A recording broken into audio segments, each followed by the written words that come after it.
Coffee break with Harold.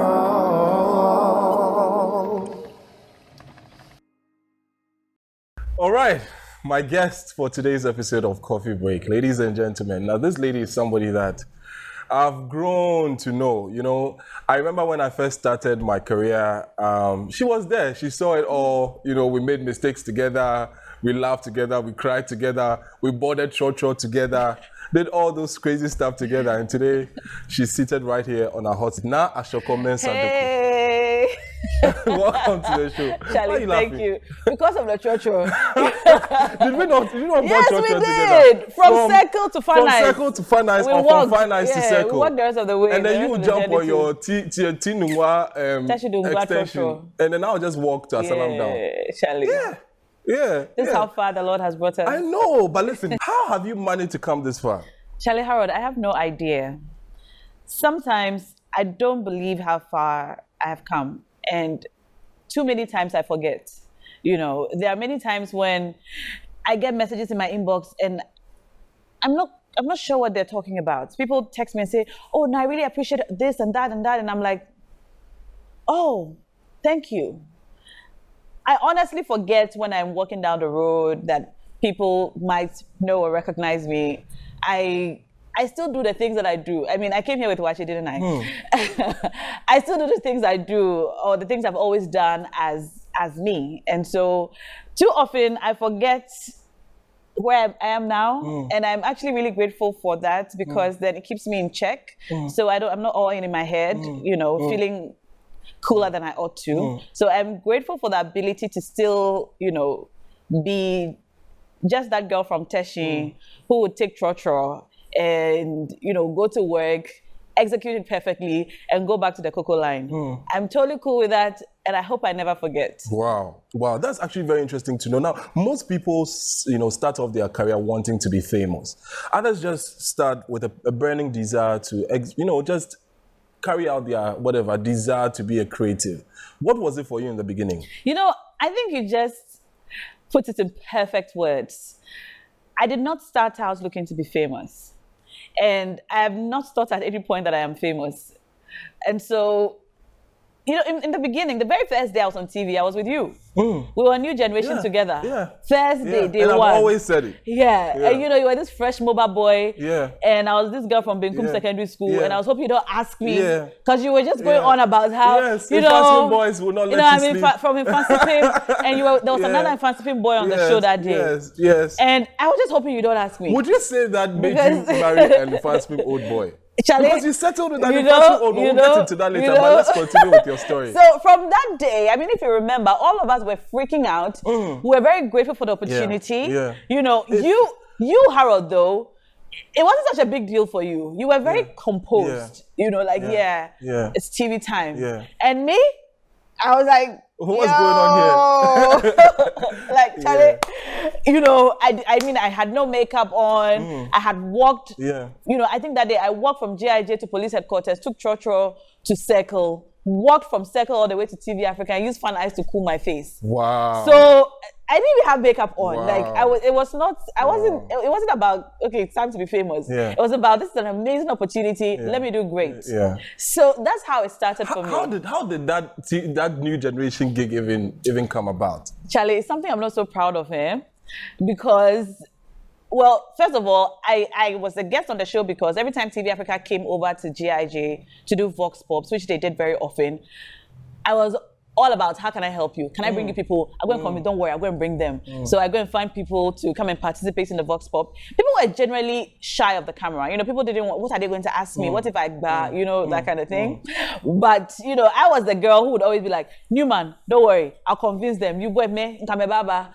And then I go and bring people to talk. So I became friends with Newman. Who is Newman? Newman was the person who put me on TV. Okay. Newman is the person who put me on TV. He was working at TV Africa he was a director for New Generation, the TV show.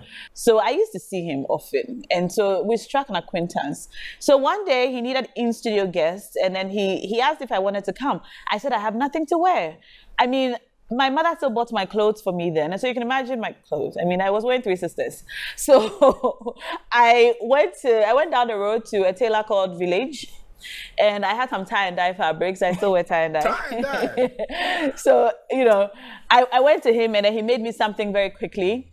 And then I came on New Generation on that day with it. I think we had a really great show on As that a guest, day. right? Yeah, as a guest. And that's where we met. Yeah, we had a great show. It was a really good show. Yeah, it was. I had everyone in my town, for anyone from Teshin watching it. My father had my whole extended family watching that show. Same here. Same here. And so it was really good, and I looked for more opportunities. I'm just getting goosebumps because I can so remember it. Yeah, it was really good. So the next time I came, the host of the show was not available. Kwachiwa. Yes. She had an exam and then she was ill also. Yeah. So they asked if any of us Yes, and they needed a female in particular. host. Yes, and they needed a girl. Yes. So I said, okay, Why not? why not? Hey, why not? If I try and I fail, I know I failed. But what if I don't try? And I keep wondering, what if I had done it? What if I could do it? So I thought, let me try and fail. My mother always says that, try. If you fail, you know you can't do it. But if you don't try, you go home thinking, what if? And that day was horrible. I don't know if you remember. But the show was so bad that I do remember, they had but to stop not as much as you, because that was a Yeah, big day for you as well. They made us stop the show. So basically, they made us just do the middle of the show, the conversation bit, and then the intro and outro. They waited for everyone to go. And then they asked me to do it. It took me approximately 4 hours to intro and outro that show. The intro and outro is a maximum of 50 seconds, 40 seconds. Yeah. But it took us about 4 hours to film it. It was bad. I cried. You know, and Makafu Izimrani would say, look, don't cry. You can do it. Let's just keep doing it. I say, yeah, I know I'll do it, but I just need to cry for a moment. Just give me a moment. Let me just, you know. Let it all out. Yeah. And we kept doing it. It was really horrible. I went home, feel like my ego was deflated. Yeah. I just felt like an absolute loser. But it came out and it wasn't that bad. The power of editing. That show was so good. Yeah. I asked for a copy. Yeah. I gave it to my father, who gave it to everybody. Yeah. That show was so good. Yeah. In fact, there was a news article about me in The Spectator after that show. Regarding that episode? Yes. Wow. So I hosted New Generation just for about a month. Then you moved on. And then to I was given something else. another show to do. Which was? Daybreak News. Daybreak News. Daybreak Entertainment News. Daybreak Entertainment News. That was a segment on their morning show. It was a segment on the morning show, which was just supposed to just come and pass through. But I said, I'm not coming to pass through. We are going to do it. Let's produce it. Let's add the inserts. You know, let's get someone to make me cool T-shirts so that, you know, on the news, on the Daybreak show, they wear African print, kaba and slit. But I want to come on in a T-shirt so that it looks cooler. And, you know, I came with all these things and I was like, everybody was like, okay, let her do it. Let's see what it would look like. Because you know how TV Africa is. Supposed to wear African print and, you know. Yeah. So I came with my T-shirts and asking that I don't present Daybreak Entertainment News on the morning show sets, but I wanted to pre-record it in the artist lounge where there were couches and, you know. So actually, it was supposed to be a passing through segment. But by the time we were done with it, we had produced a nice segment which could stand alone as a show. I did Daybreak Entertainment News for some time, and then Kwanzaa told Newman to ask me to understudy Jifa. Jifa Smith was the host of the morning show, at the time. As in the morning show itself. How old? I was like 18 or 19. Very young. How old were we? Like 19? Very young. Yeah, just about that age. Just about 19. But you were doing all these things, and then, you know, I don't know, people thought you were old. I know. People still think I'm 50. Like, guys, people thought you were old. I I'm remember 32 years old. Anytime I tell people that I'm older than NAA ASHORKOR, they'll be like, you must be crazy. Like, how can you be older than NAA ASHORKOR? Know. You know? Because when I started tying Gele on TV, I was 19. You were 19. You were 19. And it's actually very, very, very, very inspiring to hear. So how long were you at TV Africa for? I was at TV Africa for just about 2 years, actually. It felt like it was much longer. Because you did a lot. Yeah. There was passion. I learned everything I know from TV Africa. I kid you not. I still practice what I learned from TV Africa. I'm really glad I started off my career at TV Africa. I'm glad I didn't start off anywhere else. Any of the Why would you say that? Because at TV Africa, the person in charge of the show was Kwanzaa. And Kwanzaa is a seasoned filmmaker. He does the right thing. Even if nobody will watch it, even if nobody cares, if everybody disagrees, what is right is what you will do. And I believe that's the kind of foundation you need as a broadcaster.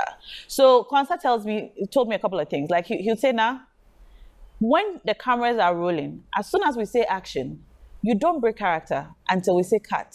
Whether you are going on commercial break, whether there's an insert play. You know, normally when an insert is playing, that's when people start chatting. Hey, bring me water. So. No, this is me. Wow. We'll play 9 commercials. So he pretty much and you just stay there. You sit there like values of filmmaking, values exactly. of TV. You just stay there. And so these things are lessons that have stuck with me. And I feel like I was trained at some really fancy broadcasting institution because these things, I've never heard them anywhere else. And all this while you are at GIJ? All this while I was a student journalist at GIJ. He taught me how to interview. I mean, at that point, I was 19. I was interviewing politicians every morning on the morning show. And I didn't know a thing about politics. I didn't even know how many political parties were in Ghana. I didn't know anybody. Yeah. I didn't know, who the wife of the vice president was. Yeah. I didn't know anything, you know. I was just a girl who read Sweet Valley High. Yeah. So it was like a whole new world for me. And I really immersed myself. And I had good mentorship. And Kwanzaa believed in me. And he was like, what is your name? I said, Mysterine. He said, Minnie. That is where you actually started using NAA ASHORKOR. He said, we'll call you now. I remember on New Generation, you were using Nisi. Yeah. Okay. And then that's how, NAA ASHORKOR that's how NAA ASHORKOR. NAA ASHORKOR is my local name. From Teshin. Even at home, they called me Koko, But then ASHORKOR is the second daughter from Teshin. So, Well, guys, my guest on today's episode, like I said, is NAA ASHORKOR, and we have been having a very interesting conversation right here. You can see it's been a very long journey. Stick with us. When we come back, you'll hear more. It's coffee break with Harold.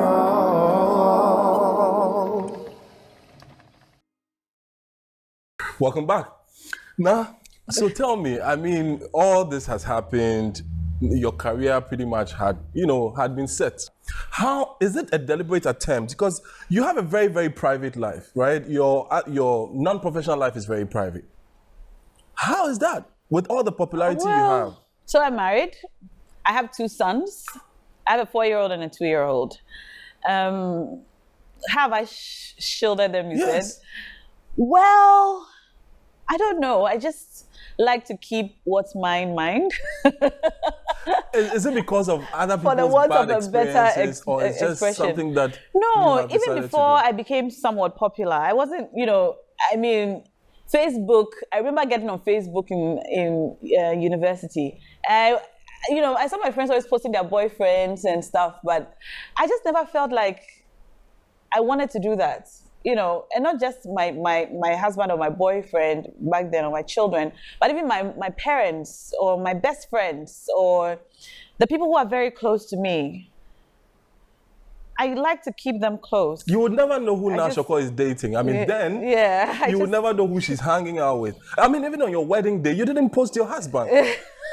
You didn't post your husband. The pictures were all about your guest and you, except your husband. So okay, really, what's going on here? Harold, when you really love something, you want to protect it with all you have.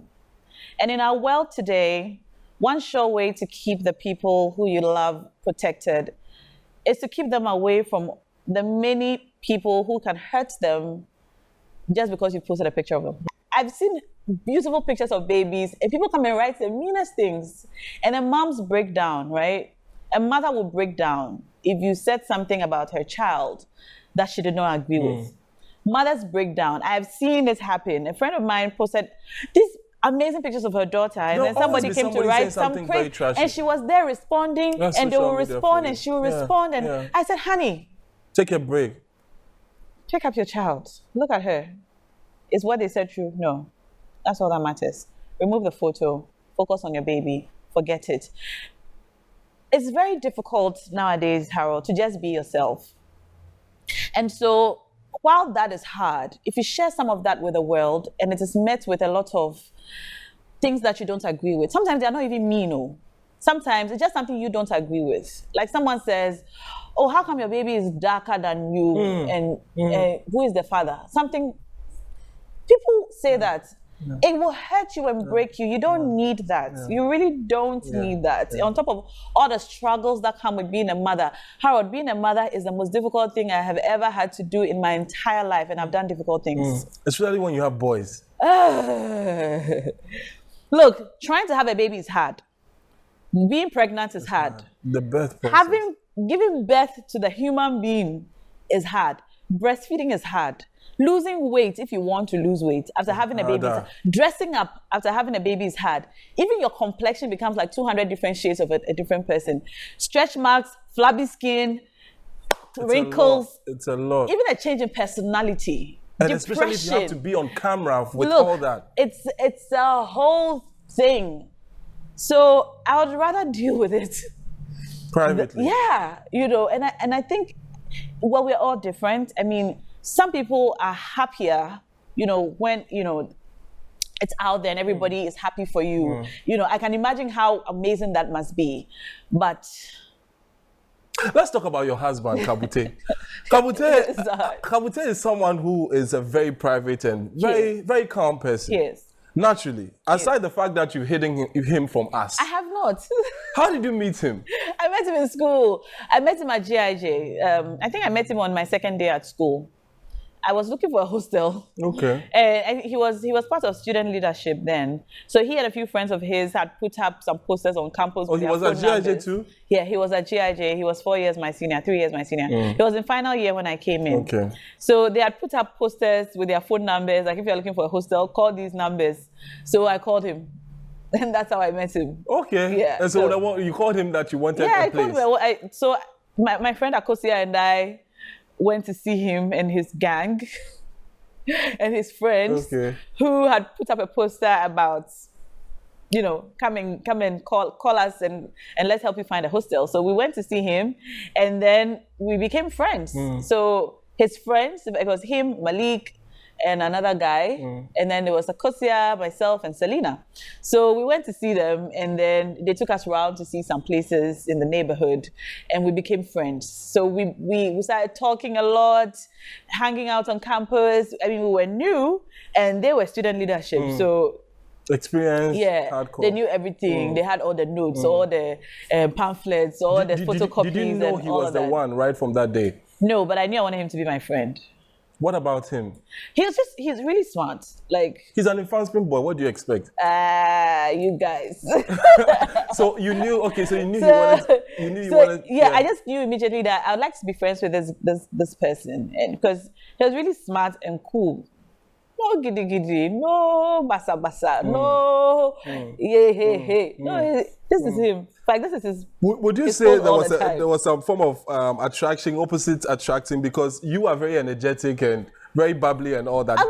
Do you think? Yes, I think so. Do you think there was a bit of attraction in the opposite direction? Would you say you're a calm person now, Ashorkor? I am. Guys, be my judge.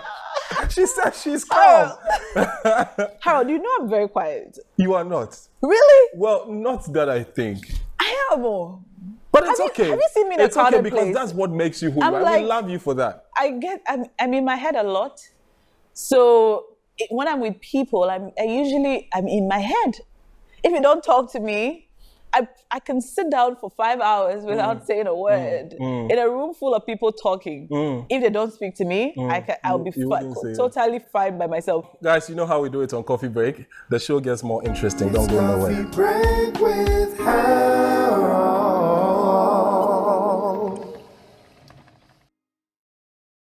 Welcome back to the show. Still with Ashorkor now. How's it going? Good, really good. Feeling all right? Yep. Thank you. Now, apart from all that we've talked about, I've talked about so many things I admire about you. I'm not going to go into the things I don't, because I have very little things I don't like about you. Tell me. Do I even have any? Tell me. But we'll get into that. Tell me. We'll get into that before we finish. No, you must tell me. Maybe you're too energetic. If that makes you sleep at night. But now tell me, there's one thing that I've observed. It's like I Google Ashorkor and I can't find a single scandal. I can't find a single negative news about your brand. In all honesty, Harold, some people are just doing their work, but then these scandals will find you. That's the honest truth. Some people are just doing their work and living their lives and just trying their very best to serve. But these scandals find them. So every time I read scandals about some of our colleagues, and I know that this person didn't go and look for this situation, or this person didn't invite this thing, it breaks my heart. I pray with them. I pray for them, because some people never recover from these things. And so I would say that let us be very careful with the way we talk about people and their scandals, because sometimes they didn't invite it. They didn't see it coming. They didn't do anything to deserve that unfortunate situation. And so let's be careful how we talk about them, and let us know that it can happen to anyone.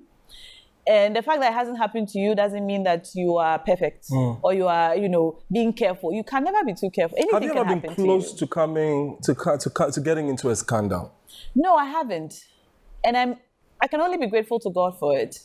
And I can only be grateful to the people who, guide me and teach me and hold me, because I have people. I'm not just by myself and on my own. No, I have people in my corner. I have people who hold me. There's nothing I do without running by my people. Nah, thank you for coming. Harold, I'm so glad I came. And congratulations on everything that you've done this far. I know there are bigger things coming your way. Amen. I have no doubt about that at all. Keep up. Amen. NAA ASHORKOR MENSAH-DOKU has been my guest on Coffee Break today. Ladies and gentlemen, I've had a full day. And I hope you had too. Remember, same time next week, we are back on your screens with yet another episode of the show. Thank you for sticking with us. My name is Harold. Bye-bye.